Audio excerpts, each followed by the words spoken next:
Slick back. No, slick back. That's what I said. Slick back. No, nigga, I'm a pimp named Slick back. Pimp named Slick back. Pimp named Slick back. Nigga, are you deaf? I'm a pimp named Slick.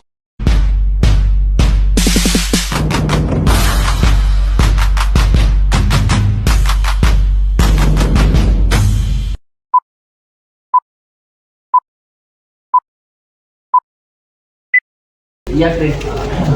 Siap, gerak. Berdoa dimulai.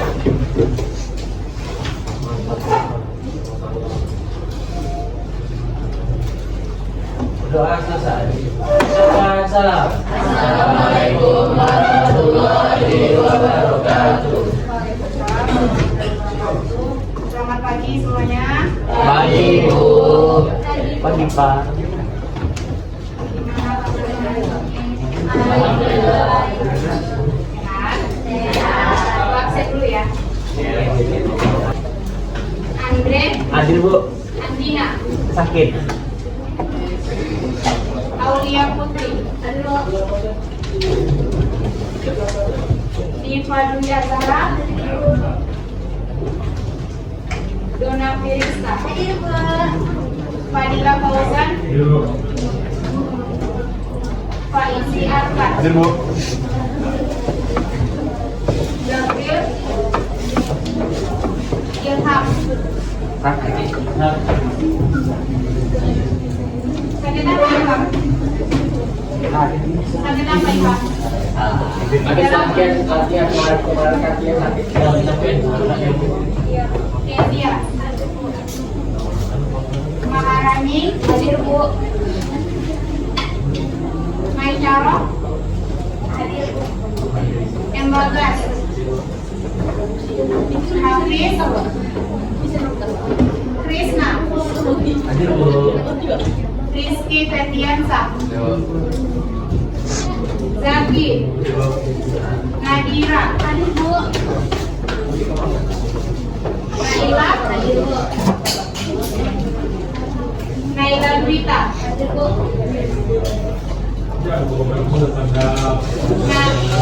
Novia Sinta. Baiklah, sebelumnya kita kan sudah mempelajari materi sebelumnya itu adalah perusahaan jasa. Perusahaan jasa. Ada perusahaan jasa berarti ada perusahaan jasa. Di perusahaan jasa itu ada 3 laporan keuangan. Apa aja yang pertama? Perusahaan jasa, laporan keuangan. Laporan apa lagi? Yang kedua?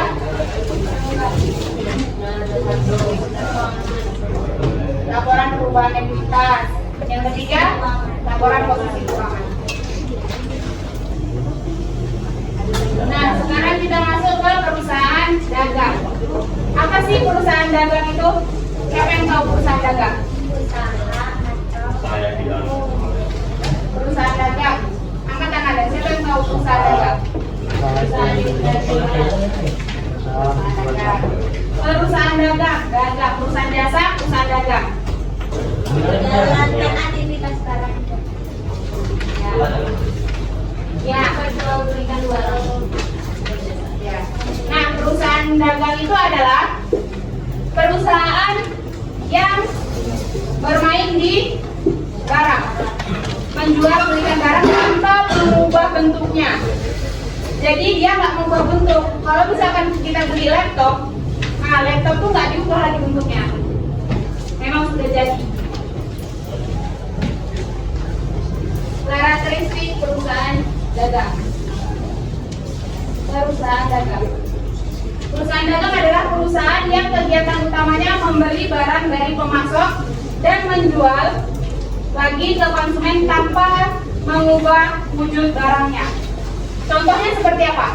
Perusahaan dagang. Apa Dona? Sembako. Elektronik. Terus? Kendaraan ya. Makanan. Ya, makanan. Contohnya showroom mobil, supermarket, grosir, elektronik, toko baju. Nah, coba tengok kalian di depan gambarnya itu. Yang di atas tuh toko apa? Baju. Yang kedua Market. yang ketiga apa tuh? Grosir ya. Nah, dari ciri-ciri perusahaan dagang. Pendapatan utamanya berasal dari penjualan barang dagang. Jadi dia hanya menjual produk barang dagang. Yang kedua, tidak ada proses produksi terhadap barang yang dijual. Jadi memang nggak ada untuk prosesnya, dia sebagai agen, sebagai perantara. Sebagai perantara antara produsen dan konsumen. Jadi dia di tengah-tengah ya, agen. Dalam pencatatan akuntansinya terdapat akun persediaan barang atau barang dagangan. Jadi misalkan kita beli kayak gini, 500.000 kita belinya. Jadi kita menjualnya 700.000. Berapa keuntungan kita? Ingat ya, dia labanya lebih tinggi. Nah, coba tengok contoh yang di depan ini. Siapa yang bisa mendeskripsikan? Mendeskripsikan. Dan metode perpetual ini terbagi lagi menjadi 3. Tahu ya, 3. Iya. Yang pertama yaitu Vivo. Vivo, saya tahu definisi Vivo. First in, first out. Berarti kalau dalam bahasa Indonesia-nya apa? Dalam bahasa kita. First in, first out. Pertama masuk, Pertama keluar. keluar. Apa nih? Yang kedua, pupuk. Lipo.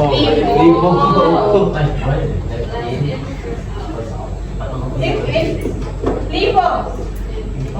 As in, first out. Berarti kalau bahasa Indonesia-nya apa? Keluar. Pertama keluar. Kan? Yang mana, kalau tiponya, yang mana stok persediaan yang dibeli atau diproduksi pertama akan dikeluarkan pertama. Metode FIFO ini lebih baik penyimpanannya dibanding yang metode lainnya. Persediaan yang masuk pertama dan dijual pertama terlebih dahulu akan membuat persediaan selalu dalam kondisi bagus karena barang terus diperbarui. Jadi, siapa di sini pernah ke supermarket? Semuanya. Semuanya ya. Kalau membeli kue, yang ditengok apanya dulu? Expired. Expired. Kamu kalau misalkan bentuknya bagus, mau ngambil yang udah expired? Saya ya. Kalau saya nggak habis nggak mau. Nah, expirednya ya. Jadi itu yang pertama masuk, pertama keluar. Jadi dia barang baru terus. Contohnya apa Vivo ini? Sari roti. Dalam makanan dan minuman ya, Vivo ini. Pedagang yogurt. Ya, makanan dan minuman cepat siap saji. Yang kedua, Vivo, fast in first out. Fast in first out. Kita keluar apa?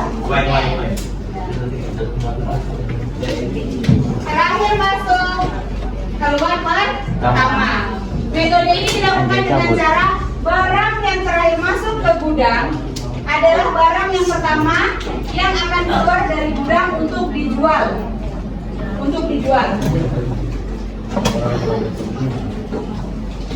Metode ini dilakukan dalam rangka memanfaatkan suatu momentum untuk meraup banyak keuntungan.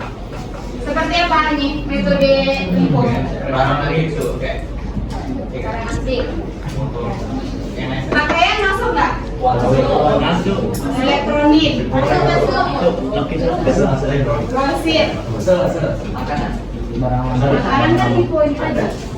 Yang ini makanan karena dia kondisi baru.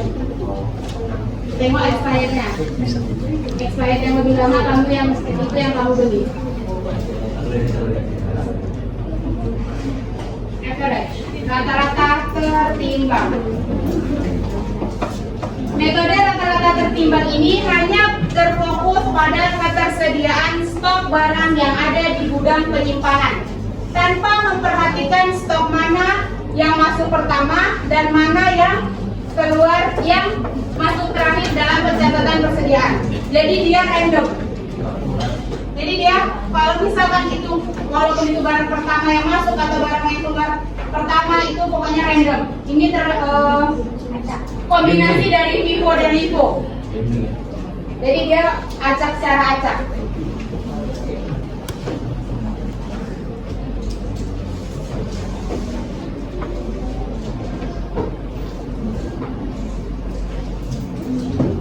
Dari sini ada yang mau ditanyakan dari penjelasan tadi? Tidak. Buat 5 kelompok. Iya, ada yang 1 kelompok 6, ada yang 1 kelompok 5. Dipilih atau pilih sendiri? Dipilih sendiri. Kita langsung, ada yang 6, ada yang 5. Jadi ada 2 kelompok yang isinya 6.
Gila udah.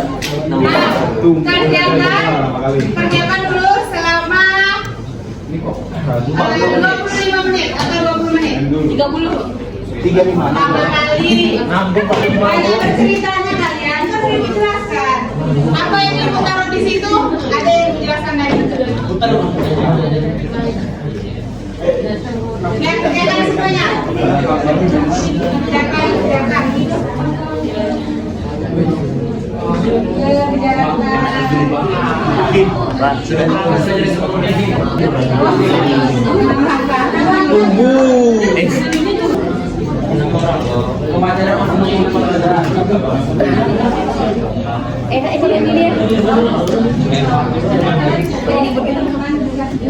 Kalau katanya nanti saya disuruh kerjain nomor terakhir.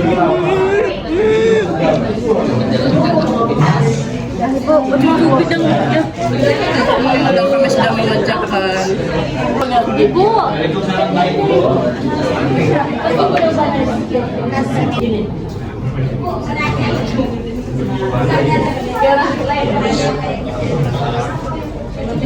Kan dia sebagai update. Dia cuma perantara ya, dia nggak mengubah bentuknya. Jadi pertama kamu beli begitu, bentuknya sampai akhir kalau konsumen begitu juga. Ya, oke.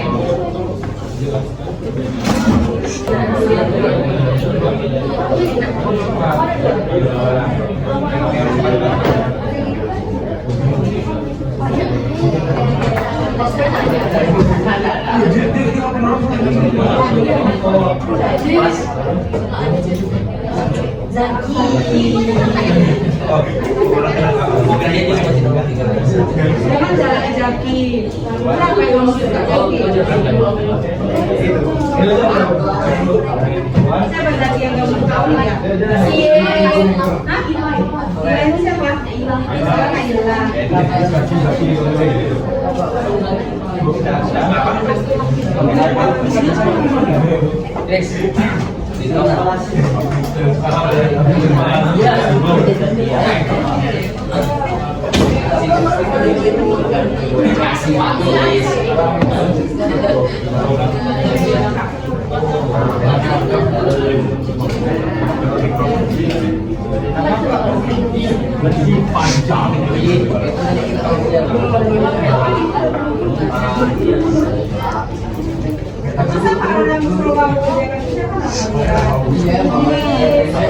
Belajar mulia.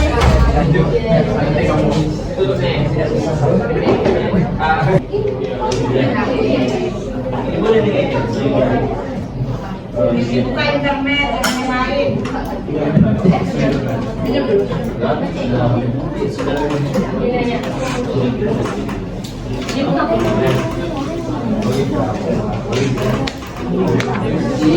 Yang nulis satu tapi yang lain harus paham ya. Nanti ibu tanya sama.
Lampu merah, jawab nomor 1. Coba yang lain dengarkan. Ya, Bu. Samakan sama jawaban yang kalian pernah tahu ada perbedaannya.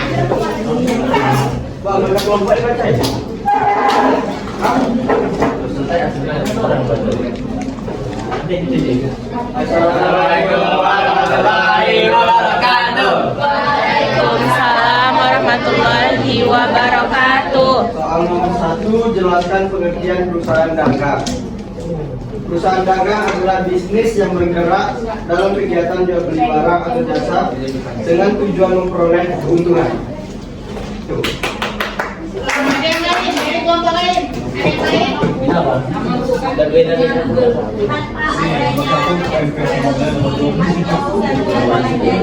Kelompok tengah. Apa yang lainnya?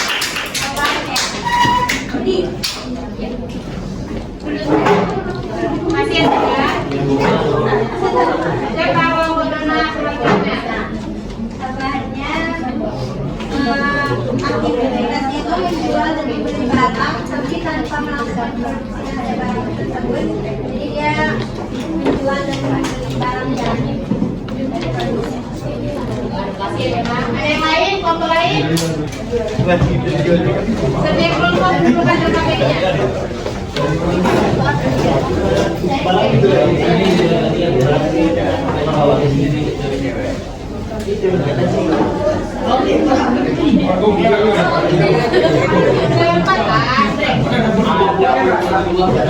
Sekarang waktunya kuis.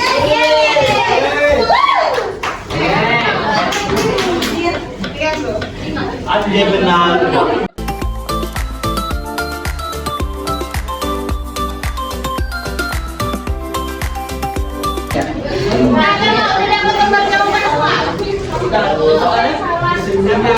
Ini benar salah. Kalau ibu kasih, tunggu dulu, dengarkan dulu instruksinya. Ibu kasih soal, kalian hanya mengangkat benar atau salah. Ya, benar atau salah. Bukan, soalnya nggak jauh-jauh dari yang sudah kita kerjakan tadi. Ingat, perhatikan, benar salah. Dapat skor. Kelompok 1.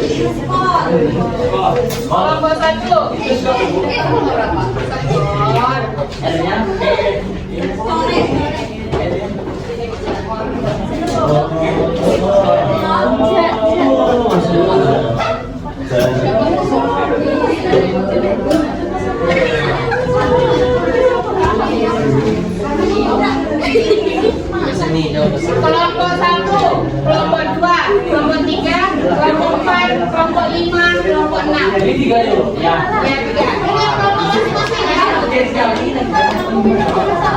Kita kelompok masing-masing. Perhatikan soal di gambar. Ingat ya, nggak boleh kanan kiri gini ya kalian angkatnya, nggak boleh kanan kiri. Nggak boleh harus satu.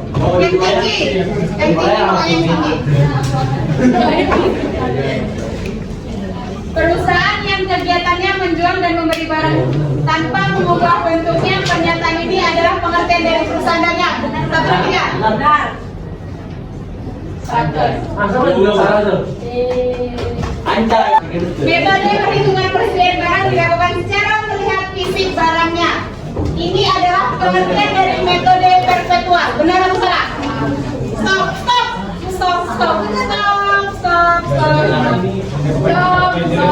Jawabannya salah.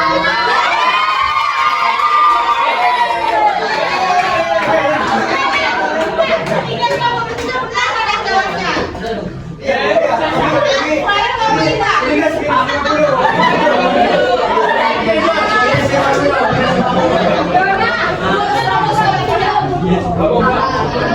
Ya, 4.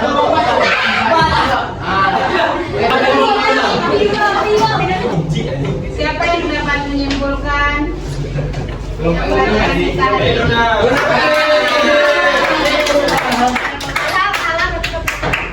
Kesimpulannya, semuanya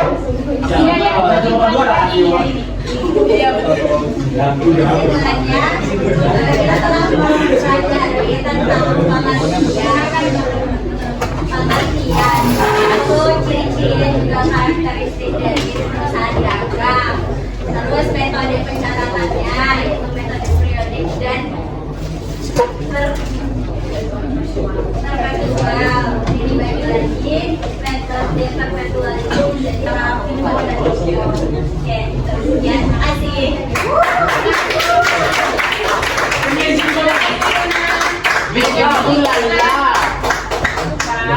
Terima kasih Dona sudah menyimpulkan materi kita hari ini.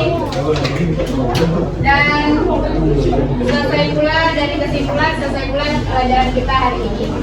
Baiklah, materi selanjutnya yaitu besok akun-akun pada perusahaan dagang, transaksi perusahaan dagang. Baiklah, kurang dan lebihnya itu mohon maaf. Wabillahi taufiq wal hidayah. Wassalamualaikum warahmatullahi wabarakatuh.